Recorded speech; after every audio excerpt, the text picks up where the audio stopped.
Activity আমরা বলে আসছি একদম শুরু থেকেই যে এটা একটা নির্বাচন কমিশন অ্যাক্টিভিটিতে মনে হয় একটা ইনস্টিটিউশনাল একটা অটোক্রেসি তৈরি হচ্ছে। প্রথমত হচ্ছে যেই মার্কাগুলো অলরেডি নির্বাচন কমিশনের যেই আপনারা শিডিউলের মধ্যে রয়েছে এগুলো কোন নীতিমালার ভিত্তিতে শিডিউলে অন্তর্ভুক্ত করা হয়েছে সেটার কোনো স্পষ্ট নীতিমালা নেই, এক নম্বর বিষয়। দুই নম্বর বিষয় হচ্ছে শাপলাকে কেন ওই শিডিউলে অন্তর্ভুক্ত করা হবে না সেটারও স্পষ্ট নীতিমালা নেই।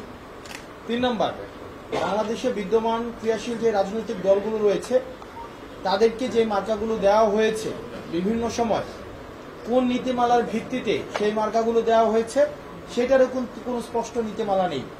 অর্থাৎ নির্বাচন কমিশন যার মানে একটা মধ্যযুগীয় বর্বর আমরা যেই আমরা শাসন ব্যবস্থা দেখতাম যেখানে রাজা যেভাবে ইচ্ছা সেভাবেই হচ্ছে আইন প্রণয়ন করে সেভাবে ইচ্ছা হচ্ছে সেটা বাস্তবায়ন করে, নির্বাচন কমিশনের আচার আচরণে আমরা এই ধরনের আমি বলছি না যে তারা এটা করছে বা তাদের ইচ্ছা আছে, বাট আমরা দেখছি মধ্যযুগীয় রাজা বাদশাদের আচরণের সাথে তাদের একটা সাদৃশ্য রয়েছে।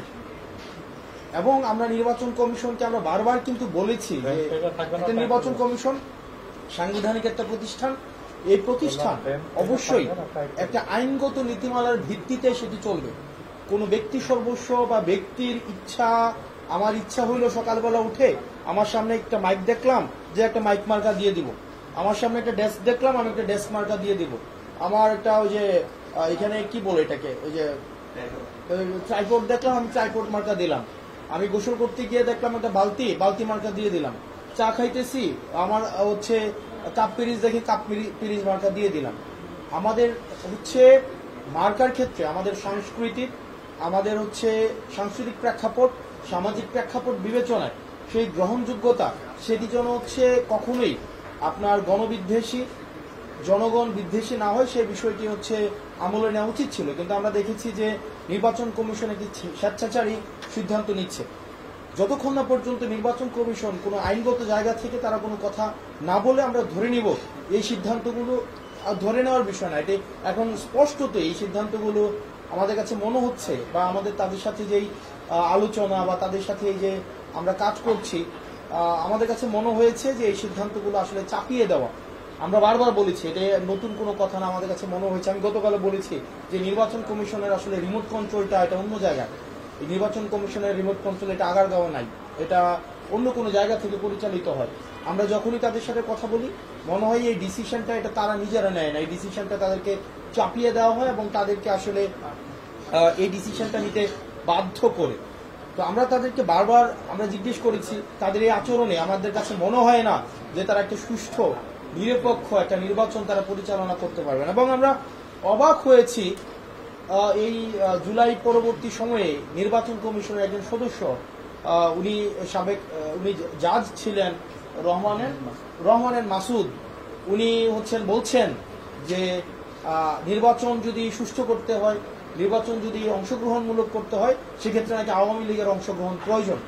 মানে আপনি দেখেন এই পর্যায়ে উনি এই ধরনের কথা বলছেন, যে আমি নাম ধরেই বলছি যে উনি বলেন আওয়ামী লীগের নাকি অংশগ্রহণ প্রয়োজন।